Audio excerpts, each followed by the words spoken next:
Segundo livro de Samuel, capítulo 13, um capítulo muito triste na história de Israel, e este capítulo vai nos mostrar o quanto que as paixões humanas são terríveis e trazem resultados horríveis para a vida dos homens. Neste capítulo a gente começa com a informação que Absalão, que era um dos filhos de Davi, tinha uma irmã que se chamava Tamar. E um outro filho de Davi, chamava-se Anon, ele era meio-irmão de Tamar, ele se apaixonou pela irmã. E essa paixão não se trata de uma paixão fraterna, obviamente. O contexto dessa paixão aqui é o desejo de ter relações íntimas com essa irmã, a tal ponto que ele ficou tão fissurado nessa irmã, ele começou a ficar triste. E aqui no texto, o Jonadab chega para a mãe e fala assim, mas por que você está tão abatido desse jeito? Aí ele fala, olha, eu estou apaixonado pela Tamar, que é a irmã do meu irmão Absalão. E aí o Jonadab tem uma ideia, entre aspas, brilhante, estou sendo irônico, obviamente. E ele diz o seguinte, olha, eu vou te ajudar a resolver o seu problema. Você vai para sua casa, você finge que você está doente. E aí quando seu pai vier aqui visitar você, você vai dizer a ele que você está doente e que se a Tamar, que é a tua irmã, te preparar uma comida e ela mesmo te der essa comida de comer, você vai se sentir melhor e aí você vai ser curado. E aí ele entendeu qual era a jogada por detrás dessa estratégia ridícula, absurda, sem caráter, enfim. Ele ia fazer isso para se aproveitar do momento que ele estivesse sozinho com ela para poder forçá-la a ter uma relação sexual sem consentimento. A coisa é horrível, Aqui a gente está falando aqui de uma violência mesmo, de um incesto, enfim, está errado isso aqui. Mas enfim, continuando essa narrativa, foi exatamente isso que aconteceu. Assim que o Anon ele teve a ideia de abraçar essa ideia de Jonadab, ele fala com Davi quando o Davi vai visitá-lo e ele pede isso, olha, meu pai, peço que a minha irmã viesse aqui me fazer 2 bolos, enfim, para que eu possa vê-la, como dizendo alguma coisa de saudade, que ela me sirva, E Davi atendeu esse pedido, foi, tá bom, o seu irmão vai fazer isso para você, fique tranquilo que ela vai vir aqui te servir. E quando acontece isso, todo mundo tentou levar comida aí pro Anon, e ele, não quero. Quando ele sabe que a irmã dele está lá para fazer isso, ele diz a todos assim, que a minha irmã me traga essa comida, então, que saia todo mundo do meu quarto e deixe só a minha irmã me servir, porque eu quero comer da mão dela. Nós vemos aqui a narrativa que assim que ela vai dar esses bolos aqui pro Anon, e ela se sentou do lado da cama dele, ele agarrou ela, à força e disse, vem aí, deite-se comigo. E aí a Tamar teve aquela coisa da lucidez, não, meu irmão, pelo amor de Deus, não faça isso comigo, porque o que eu vou fazer depois de uma desgraça tão grande quanto essa? E aí ela alerta ele, você vai cair em uma completa desgraça, porque em Israel não se faz esse tipo de coisa. E aí ele não quis saber, aquela paixão, aquela coisa que ele deseja, aquela fissura, ele não quis saber. E ainda ela diz o seguinte, olha, se é tão assim, você vai falar com Davi, porque Davi certamente vai autorizar com que a gente se case. E ele não quis saber. É importante lembrar que naquela época, poderia ser que ainda tivesse essa autorização para o casamento e tudo mais, mas ele não quis saber. E ele, assim, na verdade, ele estava tomado por esse desejo, E ele forçou ela. Ele, na verdade, cometeu aqui um estupro propriamente dito, E só que como toda paixão, isso é uma característica dos homens mesmo, Toda paixão, ela tem aquele ápice, onde a pessoa acha que uma situação dessa daqui, ela vai amar aquela pessoa para sempre e tudo mais. Quando passa aquela fissura, quando se tem a relação propriamente dita, a Bíblia também fala exatamente isso, dizendo que essa paixão se transforma em ódio, porque ele teve uma repulsa muito grande pela Tamar depois que ele consumou o ato. A tal ponto que ele expulsou ela de casa, tira essa mulher daqui, deixa ela embora, e não sei o que, e ela implora para ele, meu irmão, por favor, já não basta essa desgraça que aconteceu comigo, porque ela tinha sido violada, e ainda você vai me colocar para a rua, e ele não quis saber.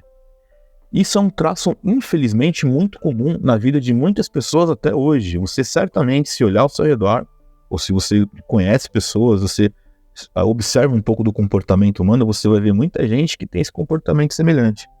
A pessoa, para conseguir o que ela quer, ela mente, ela ilude as pessoas, ela diz que ama, ela faz, acontece, quando ela tem aquela pessoa que se transforma num ódio, numa repulsa. Isso é tristemente muito comum e é uma deficiência no caráter de muitas pessoas. E o que a Bíblia está mostrando aqui é que essa deficiência vem desde sempre.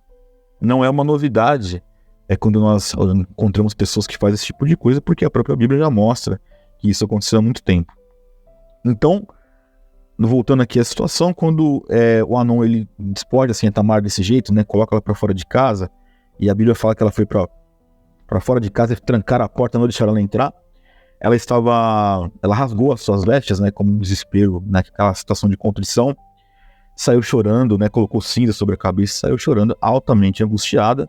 E o irmão dela, que era o Absalão, vai até o encontro dela, né, e ele falou, pô, é verdade que o Anon se apaixonou por você e é daí então que tá vindo essa grande tristeza? E aí o Absalão falou o seguinte, olha, melhor você ficar quieta porque ele é seu irmão, não se aflija por isso. E aí Absalão recebeu essa irmã e deixou ela morando na casa dele ali como um refúgio mesmo, né? Agora, olha o que é interessante, né? A Bíblia fala que o rei Davi soube dessa história e ele ficou extremamente indignado. Ele ficou muito, muito... E Absalão, como irmão de Tamar, também ficou na dele, ficou quieto. Não reagiu, não falou nem bem nem mal do irmão dele, mas ele guardou dentro de si um ódio muito grande. Por isso que eu estou dizendo que toda a história por detrás desse capítulo é uma história muito triste. Olha que interessante isso. 2 anos depois, olha isso, 2 anos depois, Absalão ele mandou convidar o pai dele, que era Davi, dizendo o seguinte, olha, vem aqui visitar. E Davi não quis ir, não porque ele não gostava do Absalão, ele não quis ir porque ele disse o seguinte, olha, meu filho, se vai todo mundo aí te visitar, vai ficar uma coisa muito pesada para você. Mas o Absalão começou a insistir, não, pai, eu quero que você venha aqui me visitar e etc e tal. E aí Davi decidiu, por essa questão de peso, de dispêndio, não aceitar esse convite, mas abençoou o Absalão. E aí o Absalão falou o seguinte, olha, se o senhor não pode vir, né, qualquer que seja a razão, me manda o Anon no seu lugar. E aí o rei ponderou e perguntou, mas por que justamente o Anon, né? E Absalão ele insistiu muito para que Davi viesse, né? Enfim, mas acabou concordando então que o Anon fosse no lugar de Davi fazer a visita. Assim que o rei Davi permite isso, Absalão ele reúne seus homens e fala o seguinte, olha, no meio da festa, quando o Anon estiver embriagado, vocês prestem atenção ao meu sinal e matem ele. Vocês não tenham medo de matar ele, porque é uma ordem minha. Eu assumo qualquer responsabilidade que possa ter em relação a isso, porque eu que estou mandando, e ele ainda vira para os, né, vamos dizer, os funcionários dele ali, né, dizendo o seguinte, vocês sejam fortes e corajosos, podem matar ele. E desta forma foi o que aconteceu. Anon vai até essa festa de Absalão, assim que ele está embriagado, esses empregados aqui do Absalão matam ele sem misericórdia, e como tinha outros irmãos ali, né, de Absalão e outros filhos do rei Davi, eles saíram correndo, morrendo de medo, pensando que Absalão ia matar todo mundo, mas na verdade não era isso. A verdade é que ali ele estava se vingando pelo que Anon tinha feito com Tamar. E aí a notícia chega até Davi, só que quando chega, né, ele já chega angustiado, pensando que todos os outros filhos tinham morrido nessa festa aqui de Absalão, e na verdade não. Em dado momento chega lá o Jonadab dizendo o seguinte, não é que ele matou todo mundo, ele só matou o Anon. E a Bíblia fala que demorou um bom tempo para que Davi conseguisse se consolar da morte de Anon e perdoar Absalão. Também fala que o Absalão, depois que ele fez isso, né, ele fugiu para buscar uma guarita, né, e a Bíblia fala exatamente isso, o rei Davi chorava pelos seus filhos todos os dias. Na versão que eu tenho usada aqui como suporte para poder trazer as reflexões, né? Diz o seguinte, depois que Absalão fugiu para Jesur, permaneceu lá por 3 anos, o rei Davi foi se conformando com a morte de Anon e depois de chorar muito, conseguiu perdoar o Absalão.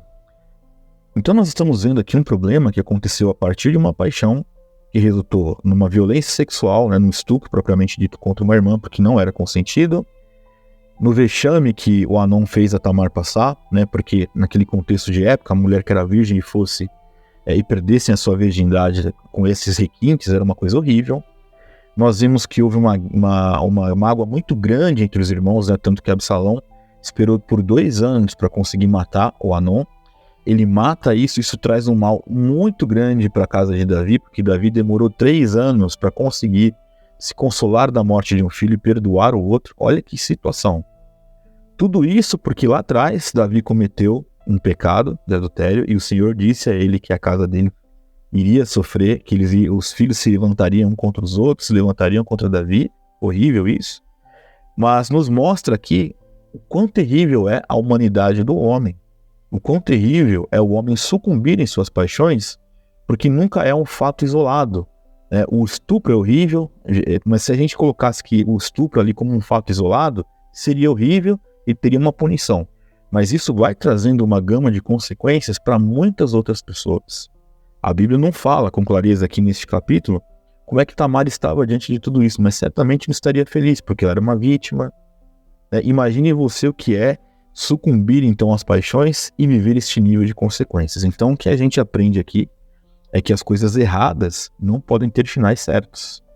Quando a coisa começa motivada por uma paixão e sem nenhuma auferição de consequência, se isso está transgredindo o que Deus determinou para a sua vida, se é assim que você deve se conduzir, certamente as coisas vão dar errado. E nós temos que olhar para essa reflexão não como acusadores do Anon e menos ainda do Absalão. O que nós temos que refletir é o que isso tem a ver com a minha vida e o que eu posso aprender desta história para que eu não cometa erros e tenha consequências terríveis. O que eu de bate-pronto é que nós temos que ser adultos, maduros e não sucumbirmos em nossas paixões.